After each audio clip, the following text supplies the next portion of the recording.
Good evening, everyone. Welcome to this edition of the Cabinet Secretary of Shade. I am going to, of course, wait for everyone to come in. I hope that everyone has had the best weekend that you could possibly have in the circumstances that we are in.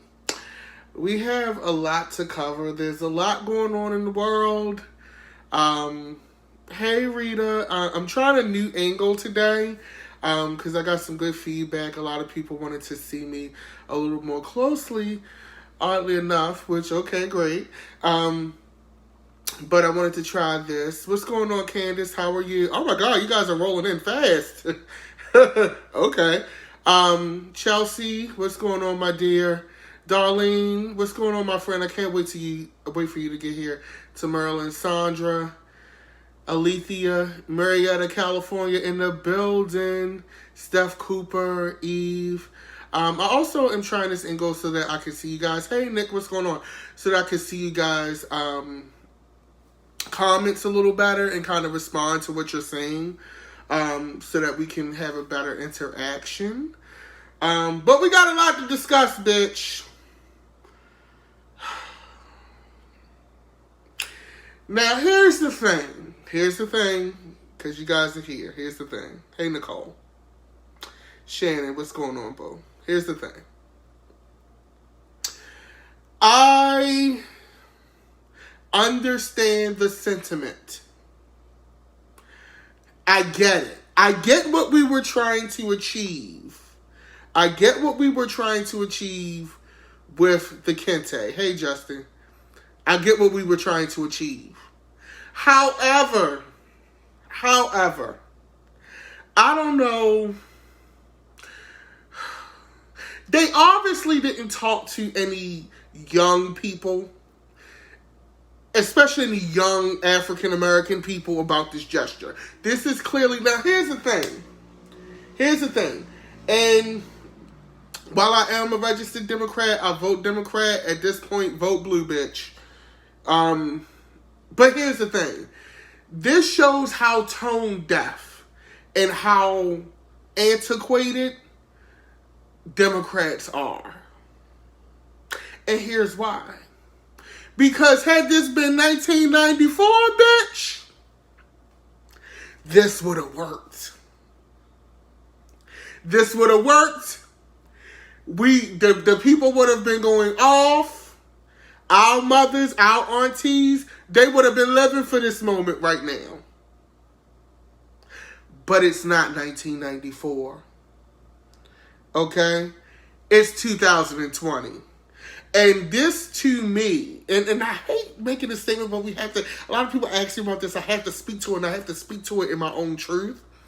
This shows to me that this electorate does not understand the nuance of the African American community. It doesn't understand the evolution. And it doesn't understand where we are now. My class of adults, the new guard that's in right now, you can't just show up in Kente cloth, niece, and think that that's going to be cute. Now, I get the gesture. I get the gesture. I get what they're trying to do. But to today's average black person, that was pandering. It was virtue signaling. It was a goddamn mess. Okay? It was a mess. And it just showed, it didn't do anything but date the party to me. Number one, bitch, just from a fashion perspective, not saying that Kente is something that should be, just a fashion statement, because Kente has a long history. It was inspired by Anansi, an African god, Anansi the trickster, who allegedly was seen by two African brothers, way back ancient time. This is an African folklore story here, by two African brothers who had saw the Anansi weaving the fabric okay? And they were so bewitched by it that they went back and started making Kente cloth, and this is how we got to Kente here. Just a bit of history, because, I always got to research shit. But that's where, the origin of Kente cloth comes per se. It's evidently a really popular fabric in Ghana. But nevertheless, we just don't, that's not going to work here, okay? And also what it did was, it did one thing. It overshadowed the reason why they were there. Like, it was to introduce this new policing bill in regards to what's been going on, okay? Now, Nancy looked like one of the Avengers. Y'all know Nancy is a Baltimore girl. I got a slightly soft spot for Mother Nance. Y'all know I slightly live, okay? But honey, okay? And then I love that everybody wore their solid colored suits. The suits was coordinated, okay, in regards to it. I just think that it could have been thought out, and allegedly, the Kente cloth was handed out by the National Black Caucus, I believe. From what I'm seeing here, let me just verify that.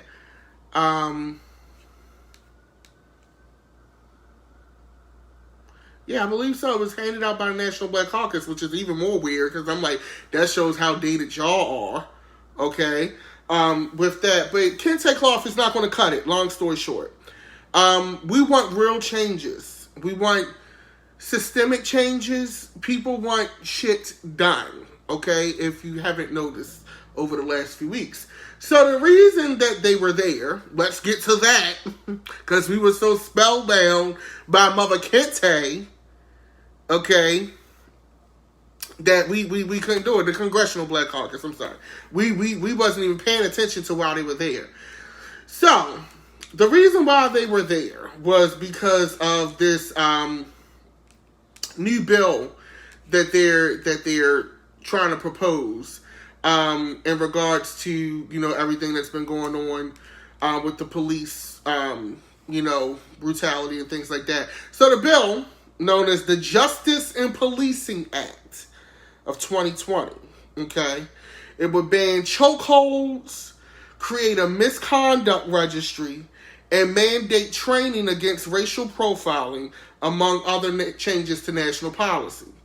The bill was sponsored by Representative Karen Bass of California, who chairs the Congressional Black Caucus, who also handed out this Kente cloth. Like, her, you should have just stopped at the fucking bill, bitch. Like sis, don't do the cloth. Like, the bill, I get it, okay?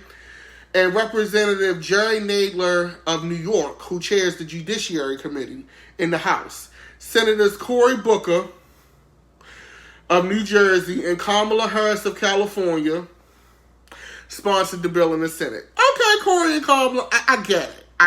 Okay, let's do it. Y'all working. We get it. So, here's the thing with the bill. So, according to the summary of the bill, okay, the legislation seeks police reform through multiple avenues, okay? Police accountability, police transparency through data, police training and policies, and justice for victims of lynching, okay? Among the proposals, and I'm looking at this via Business Insider.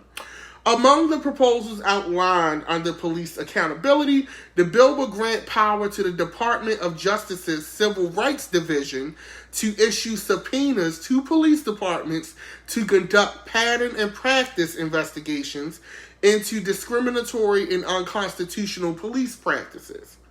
Additionally, it will provide grants to state attorney generals to create an independent process to investigate misconduct or excessive use by the police force, okay?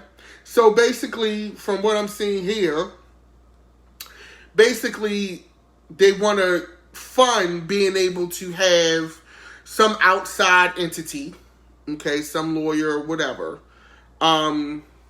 brought in to investigate these police brutality cases, which I'm all about, and they want to do basically what it seems like a spot check into practices and investigations at police departments, which I think that's good. A spot check is good, but it all comes down to me on a relationship, because if I got a good relationship with certain people, that's why I think we need to bring citizens into this at some point, to really look at this, and be a part of this process, because if we all work together, that's like, okay, let's look at the United States judicial system, government, policing, the whole nine. Let's look at it like it's Walmart, right? So the whole court system, the whole judicial system is Walmart, right? And over here in housewares, you got the police force. In toys and infants, you got state's attorneys, lawyers, that whole nine. Over in, women's, you got judges, judicial pieces. You got all these pieces, right? But they all work in the same goddamn store. So here's my thing. Even though you may work in your separate area, everybody knows we all talk to each other in the break room, bitch. So if we're all working in the same store, we go on break at the same time, and we have these little sidebar conversations, what's to say even with these spot checks, or, having all of these other things in play, that's still not going to circumvent a few things. That's why I think that there really needs to be a public arm of public people that are brought in to do this, because it's still room for error. But nevertheless, let's finish going through this cat, dog, and pony show.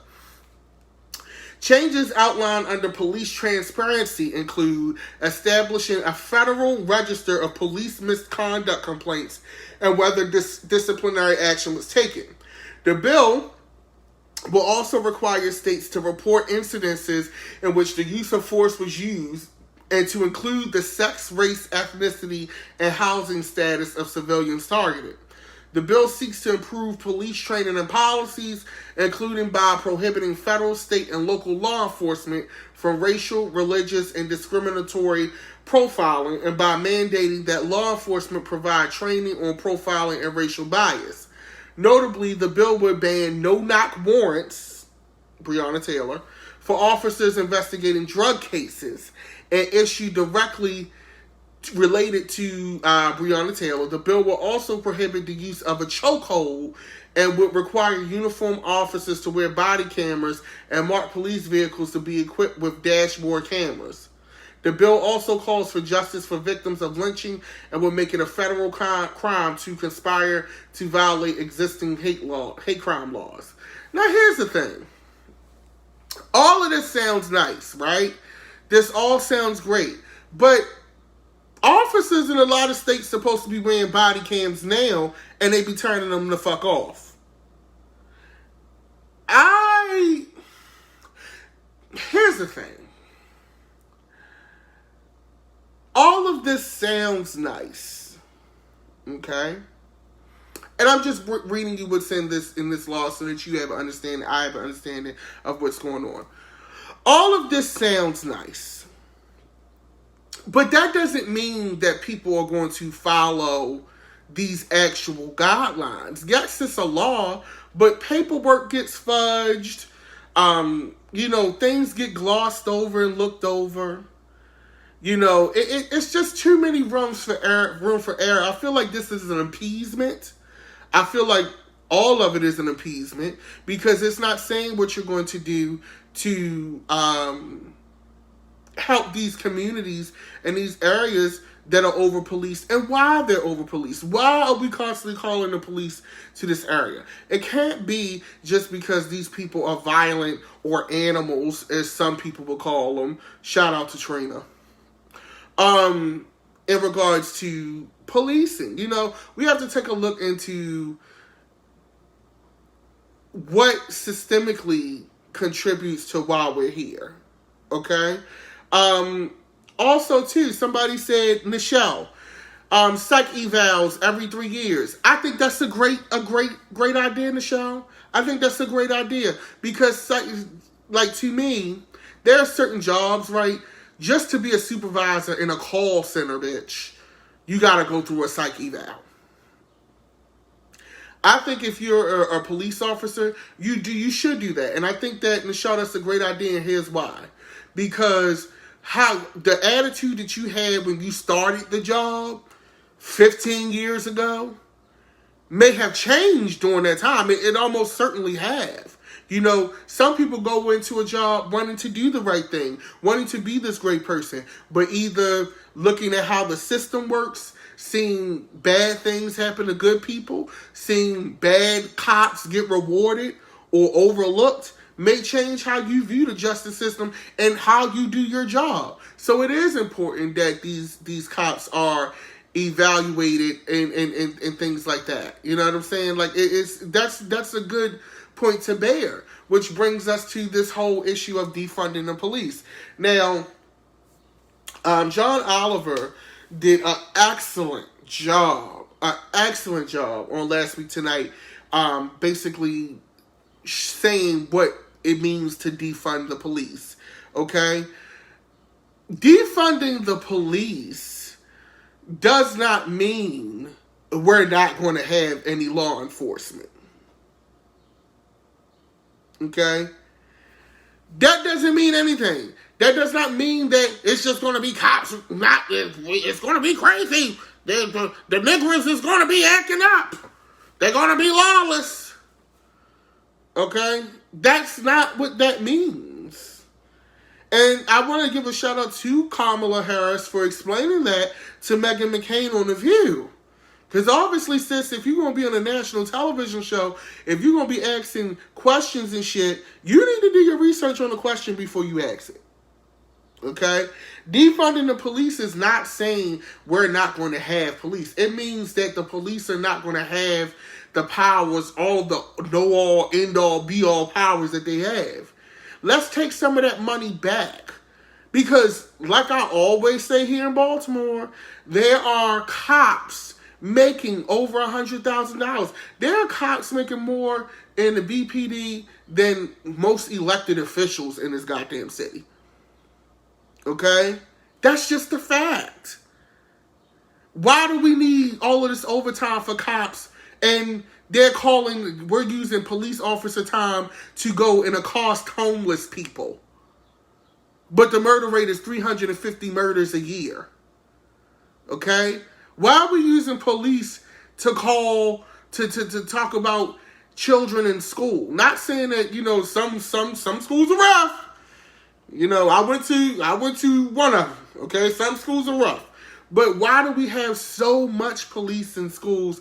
And the thing is, I saw someone say the argument on police in schools was because of school shootings and things like that, which are true.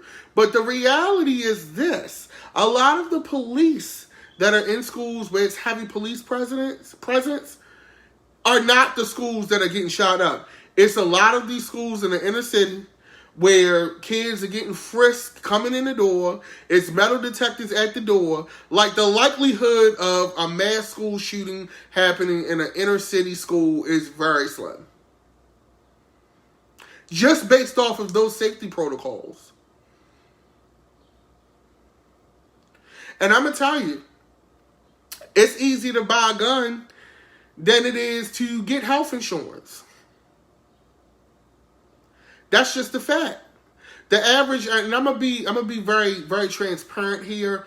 Our children, especially in the black community, are taught stay away from guns. Guns are bad. A lot of these places where these mass school shootings happen, these kids are raised around guns. They go to the range. If they can see over the counter, they teaching them how to shoot. Okay? And our kids, meanwhile, taught, no, don't use guns. Don't arm yourself. And they say, oh, well, we need bigger gun laws. Okay, yeah, we need better gun laws, but here's the reality of this. There's always loopholes behind those laws. And most of the crimes being committed by guns are committed by guns that are illegal. Okay? It's not guns that people went to the gun shop and they bought.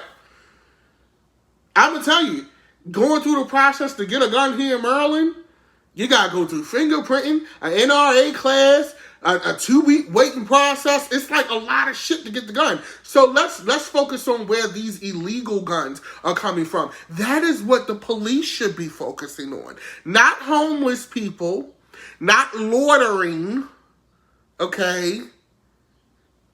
Or people gathering in a space, or a fight in a school. Okay? We need to have the resources put in the proper place, because I guarantee you, if the police actually had to do that job, the numbers would go down. But they're not doing that job. They're doing everything else but that job, which is why they need overtime to work the job that they're actually supposed to be fucking doing. Yes, Summerlee, jaywalking. Okay, so we need to get clarity on that. That's what defunding the police is about. It's about taking that extra money, those extra resources that we're paying to have the police lord it over everybody and their mother for dumb shit, and putting it in places like education, putting it in places like hospitals and mental health workers and mental health care. You know, it's a lot. Like, and I say this even now, and not to veer too much off subject, because I want to get into this voter suppression. And if you are within the sound of my voice and you're in Georgia, please stay in line. They doing a lot of foolishness right now in Georgia with the voting. Please stay in line. But I say that to say this. Like, for me, as far as the police doing their job and needing what needs to be done, and mental health. That's where I was at, mental health. I feel like in this time, and I want to say this to my work from home people. People are always going to take advantage of things. There's never going to be a time, and I don't want to attribute this to race, because this argument about, oh, they're just looting, and, you know, black people, they just couldn't wait to steal.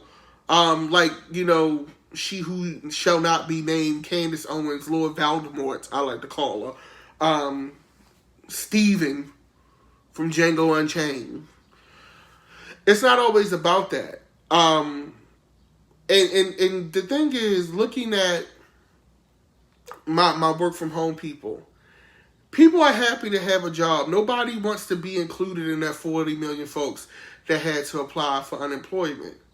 But my thing is this: make sure y'all bring those jobs back that you laid people off for. Because what I'm noticing is this, and I've been getting feedback about this from across the board from people who work in all sectors.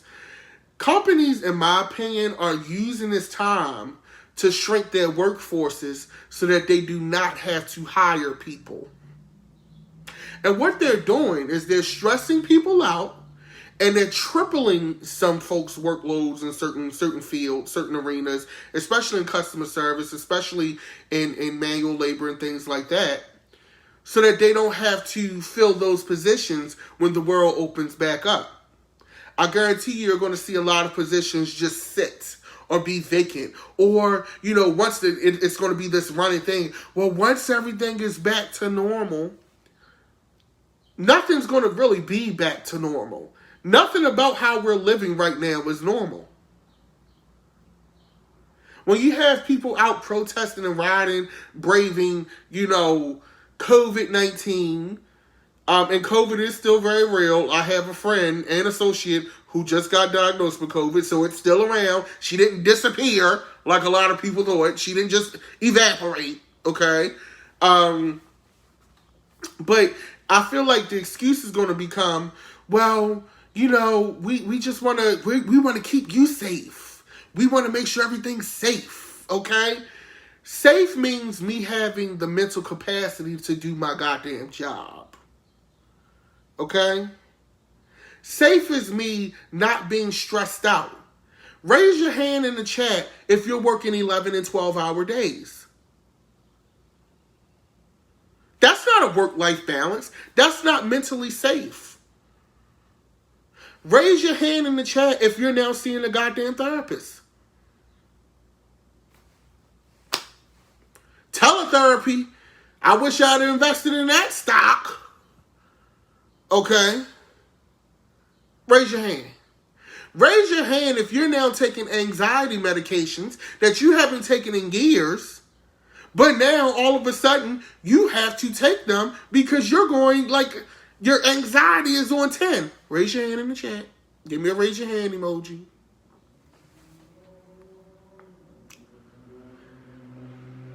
So we need to focus on that. We need to focus on people. And I think what these protests are saying in general is that we need to focus on people again. Not a bunch of laws. Shout out to Dominique Morgan. You know I love him. I love him. Love them. Sorry. No, I love them. Because he said, Dominique said it really, really good. Laws are just something that are words and people. You know, words and sayings. You need actual people to carry out the laws and to follow them. Okay? And if you're not investing in people, it's no point. Like, if your people are drained and tired, they're not going to work for you at their best. I actually talked to a therapist, and she said, you know, Emmanuel, we're getting these calls more and more. We're getting them more often. People are stressed out. We're like, our teletherapists are working overtime. And now I'm thinking, well, shit, who's giving therapy to the goddamn therapist?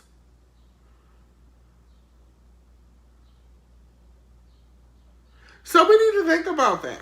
You know, like, we need to invest in people, more community programs, and, you know, really hold corporations, really hold these people accountable. You know, because what I don't want to happen is that, the world goes back to normal and all of a sudden we don't need to fill these positions because you're now working 11, 12 hours. We can just pay you. And in some cases, if you're salaried, if you're a salaried employee, you're not even getting paid extra money for these extra hours that you're working every day. You're not even getting the overtime for it.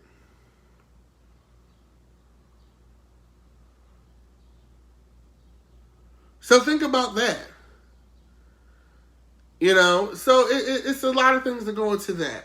Now, as far as these votes, now I'm, you know, as you know, I'm based here in Maryland, Baltimore City. We had an election last Tuesday, which a lot of people did participate in, and especially in these times, I think we're showcasing how a lot of our systems and processes aren't really ready to handle like a lot of volume, because we had our election last Tuesday, and on our ballot, on our ticket, of course, was the presidential primary, but also we had our mayor's race, we had city council president. Shout out to Nick Mosby. I believe he's been declared the winner of that city council race here in Baltimore. We had our comptroller's race, which I'm rooting for Bill Henry. He's doing really well. And then we had our mayor's race. Okay. And I'm saying this because I see what's going on in Georgia, right?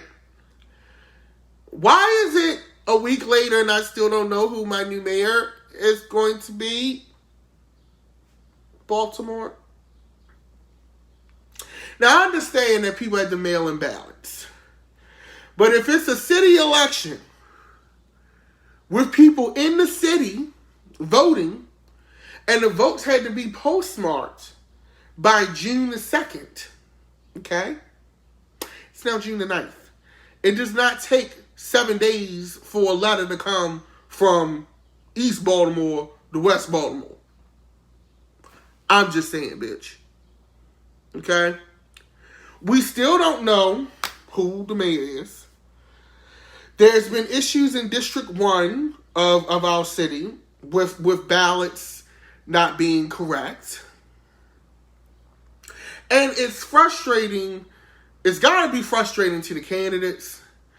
I know it's frustrating to me. And here's why it's frustrating to me. Because I get up and I do these meetings twice a week sometimes, right? And you sit and tell people, vote, go for the process, vote, make sure you register, make sure you postmark. You're tweeting, you're Instagramming, you're doing lives, you're going through all this education. Why you need to do it? Just to convince people to vote. Okay? You're doing all of that just to convince people to vote. You take a video of you taking your vote to the ballot box because it's COVID-19. You listing all the election places and shit. And the Board of Elections can't even give you the courtesy of doing their job and making sure that they have things in place to count the ballots. Do y'all need to talk to American Idol or something to figure out how to make this shit work? Because this is ridiculous. And some folks say, oh, you have to be patient. As voters, as citizens, we should not have to be patient with a process that should already be in place. That's not the voter's job to be patient. The voter's job is to show up to the polls. If they did that job, then it is your job to make sure that they get a fair and speedy election result. We should not be getting, like this is like turning into a television show. Oh, so first batch of votes out, Sheila winning. Oh, back up, Monday night. Now Brandon Scott in the lead. We got 6,000 ballots more we got to count. This is not a TV show. This is people's lives. And another thing about this voting, it's not fair to the voter as well, because here's what happens.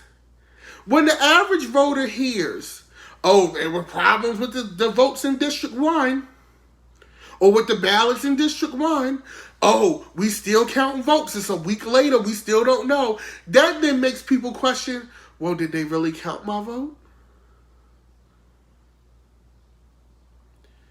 Was my vote thrown out? Was it lost? Did it get misread? You have people start questioning the process, and rightfully so. So guess what happens? Whoever wins this election, their win is going to be tainted in the eyes of the public. Okay? You know why it's going to be tainted? Because the Board of Elections couldn't do their job correctly. People are going to feel some kind of way if their candidate doesn't win. Because the question is going to be, was it an actual win? Was it a fair win? Did my person really lose? I can't trust it. And when you break that trust of the public, especially when we have record mail-in voters, record people standing in polls 2 hours, standing in line to polls 2 hours after they close. I'm going to tell you something. I'm born and raised in Baltimore City my whole life. That shit does not happen. People don't stand in line 2 hours after they close, sis. That's just not what goes down here. But the fact of what's going on in the world is impacting people and traumatizing people so much that they feel like I have to stand in this line. I can't get out of line. They stand in line till 10 o'clock at night, 11 o'clock at night for you to play this game. And I'm saying this to the Board of Elections. You dropped the ball. You dropped the ball in a number of issues. You dropped the ball with the ballot boxes. You filtering those out. You dropped the ball. Why you got multiple ballot vendors? It should be one vendor doing the ballots and that's it. It shouldn't be all of this back and forth. Y'all should have learned this from 4 years ago. Like, that's the thing. Like, I don't know if it's a case of incompetence. I don't know if it's a case of people just being comfortable at work. I don't know if it's a case of maybe people being overwhelmed at work. But it needs to be fixed, and it's not fair to the voter. Okay? And that brings me to the issue in Atlanta. Now today in Atlanta, people came out to vote. Shout out to Keisha Lance Bottoms. She doing everything she can. This is not her. It's not the mayor's job. It's the Board of Elections' job. Okay? And that's just bottom line. They're having issues with some of the voting machines not working. Of course, the lines are extra long because we have COVID-19. And I'm seeing reports here, Summerlee saying that people were in line in the morning and could cast their votes until like 6:30 at night. That's ridiculous. And then they're saying there's some issues of, inexperienced poll workers. I'm sorry, I don't care what kind of training y'all have to get done, whether it's through Zoom, Skype, WhatsApp, Twitch, OnlyFans. I don't give a fuck which one it is. Everybody should be trained. Ain't no river wide enough, ain't no mountain high enough to keep your ass from being trained correctly. We shouldn't have to be dealing with this stuff. That's the bottom line. People pay too much money in taxes. And this is my thing. They talk about some of the volunteers. Like, why are they volunteering? And I'm going to fact check this, but, we pay enough money in taxes, tickets, street lights, speeding tickets, that there shouldn't be an issue of funding anywhere. Georgia voting, from what I'm seeing in the chat, extended to 9 p.m.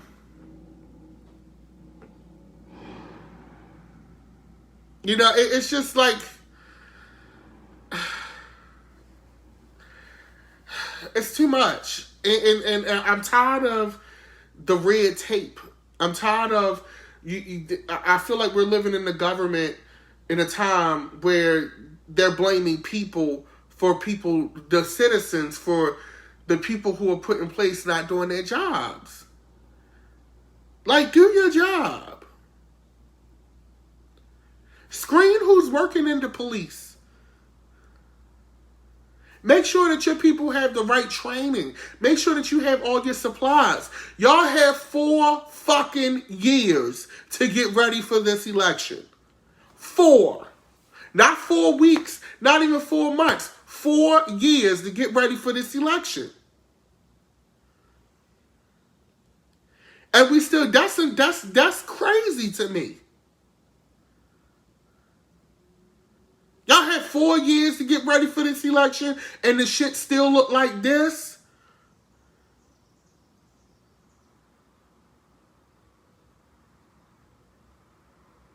That's crazy.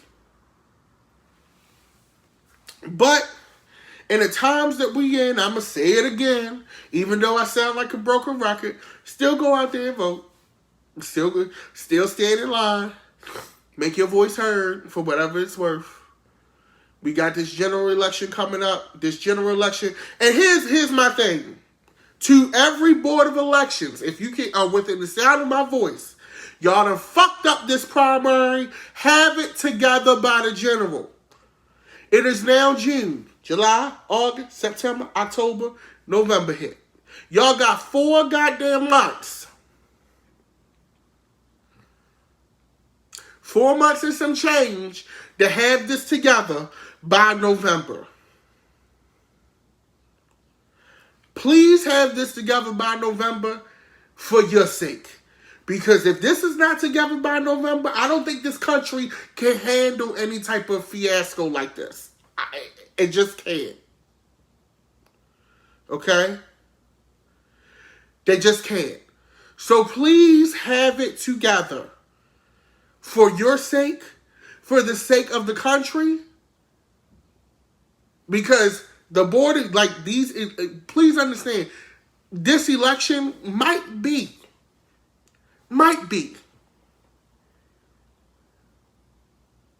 when history looks back, one of the most important elections in our history. And that could be any way. That could go either way. Either it could be one of the most important elections for the betterment of America, or it could be one of the most important elections for the decline and end of America. You make the choice. You make the choice. And, that's all I have for this evening. Okay? Make sure if you're not following me on social media at Dapper Dan Midas, I want to give a thank you to everyone that has purchased a Sidewalk Serenade performance. We are almost sold out. We sold out almost in a day. We only have one performance left. That's Saturday at 4. So if you want to buy a performance for your neighborhood or block, to see me perform live and come and visit you in fellowship, go ahead to creativealliance.com and purchase that last slot. As always, I appreciate you guys with all my heart, and everything. And just follow me on this journey. I like this layout better. I like, because I can't see my fat rolls. I ain't gonna lie to y'all, I changed the layout because I ain't like my stomach in the video. But don't kill me. I like this better. It's cute though, right? But make sure you follow me on social media at Dapper Dan Midas. Make sure you download the Ballad of Omar. Thank you so much for you guys' support on that. It's doing really well. And you have a good evening. Peace and love. Stay safe. I'm going to start this Jeffrey Epstein documentary tonight. Y'all be blessed.